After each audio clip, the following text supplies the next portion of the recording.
Hi everyone, this is my cultural presentation over El Salvador. So here are some places to see if you ever wanted to visit it. These are the ruins of Joya de Seren, and they are actually what's left over from a Mayan civilization that was devastated by a volcanic eruption. And over 3,000 years ago, these were built and they are still there today. And historians think it's because of the volcanic ash that covered this whole area. So, this is the Great Volcano of Santa Ana. Um, I really like this volcano personally because it's got this pretty blue lake in the middle of its crater, and it's actually caused by sulfur in the water. So this volcano is actually pretty active by regular volcano standards because it erupted in 2005, and it's the tallest volcano in El Salvador at 2,381 meters high. So this is El Tazumal. It's another Mayan ruin, and historians also think that the Mayans had to evacuate this place because of a natural disaster, most likely volcanic eruption in the area or just regular earthquakes. I just think it's really cool that this is 2,000 years old and it's still standing even through all of that.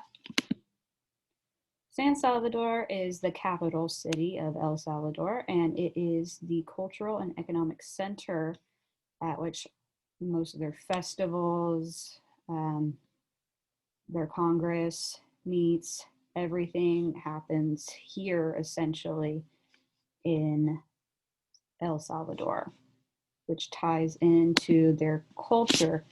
So, as most of us know, most Middle American countries are influenced both by European touches and Native American um, culture.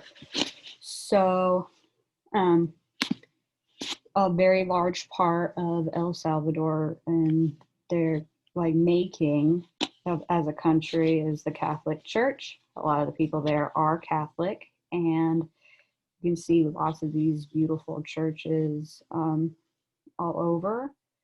Um, the Native American roots are obviously still there, as a lot of their food and produce actually is related to maize and corn. And these are actually pupusas. I think I said that wrong, but they're a corn tortilla filled with meat, cheese, and beans, and it's a pretty cultural staple for people in El Salvador. Their main exports are coffee, um, cotton, and sugarcane, which is pretty important to their economy.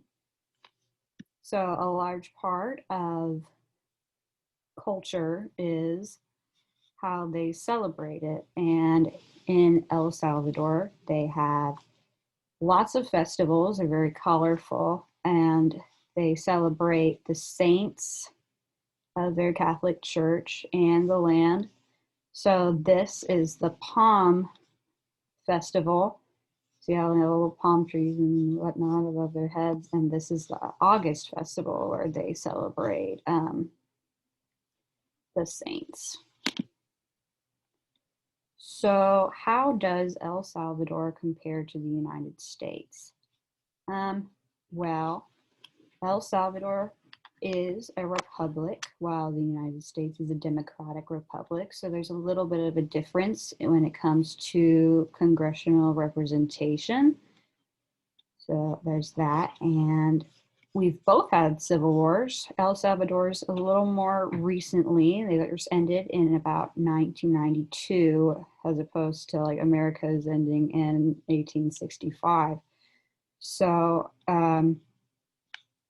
they're a little more still on the reconstruction side, and they're really trying to get back on track to being a more developed country, and they're only considered a developing country because of political turmoil.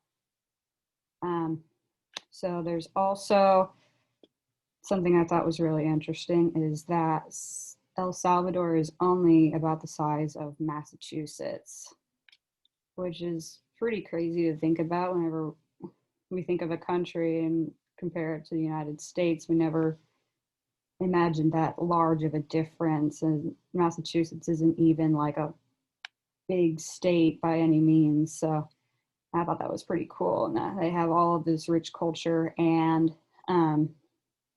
just beauty in that small of an area. Thank you for watching.